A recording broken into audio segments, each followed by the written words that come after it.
So the decision to perform filtration surgery really depends on the magnitude and duration of the IOP elevation, the extent and progression on the visual fields, the extent of damage to the optic nerve head, and the patient's own sense of visual function. So these are nice questions to ask offhand. Is your vision improving, staying the same, or getting worse? And then how rapidly do you think the changes are occurring if they're getting worse? And how are you now compared to maybe a month or a year or 5 years prior? So it gives you a good idea of what the functional problem with the patient is, because you're going to be preserving functional visual in the patient's lifetime. Then what is another important thing is the contralateral eye, with or without treatment, how is that behaving? And the general health and life expectancy of the patient. Obviously, if you're dealing with a small child and you have to preserve 40, 50 years of his life, you're going to be much more aggressive than when you're dealing with, say, an 80-year-old man with significant comorbidities as well. So you need to assess your risk factors for failure, because you need to decide whether this trabeculectomy there's any point in doing it, or you need to think of something else. You need to evaluate the limbal anatomy and conjunctival integrity. Most importantly for a trab, in a severely scarred conjunctiva, there's no point even going in, because your best efforts might not bring you the results that you like. And you need to determine the likely target pressure to prevent progressive damage. So thorough counseling on realistic expectations is important for the patient.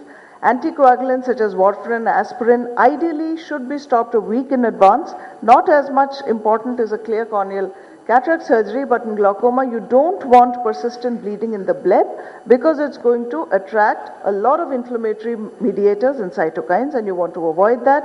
And you need to have adequate control of intraocular pressure preoperatively. Don't even try to do a trabeculectomy in a high pressure eye, because the risk of suprachoroidal hemorrhage is going to go up so much.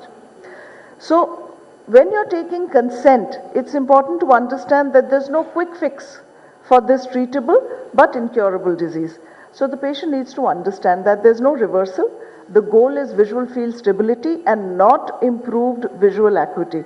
But unfortunately, the most common thing that we get to hear is nazar to badi nahi. So you have to tell them that prior to surgery, that don't even expect your vision to get better.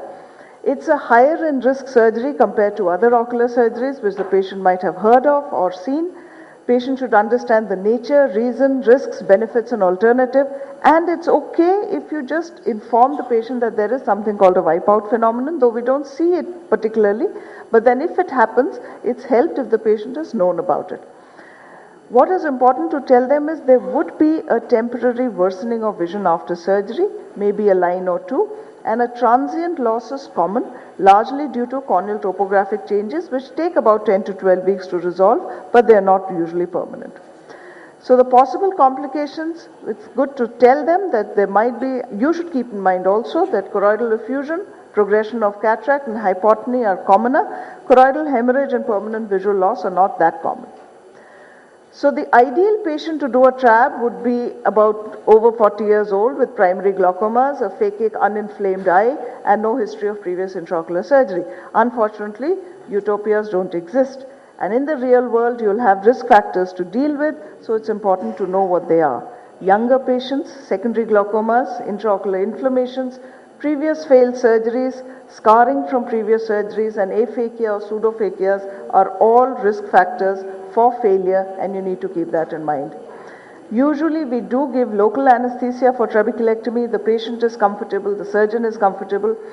Retrobulbar blocks hardly are given these days, but in the peribulbar blocks, it's nice to avoid epinephrine since your optic nerve head perfusion is going to be reduced in any case, and prolonged preoperative ocular compression is to be avoided at all costs. General anesthesia depending on the cardiac and systemic status. Of course, all pediatric glaucomas. If you have very, very anxious and uncooperative patients, it's better to offer them GA at least. But remember that there is a small reported risk of suprachoroidal hemorrhage under GA compared to the others.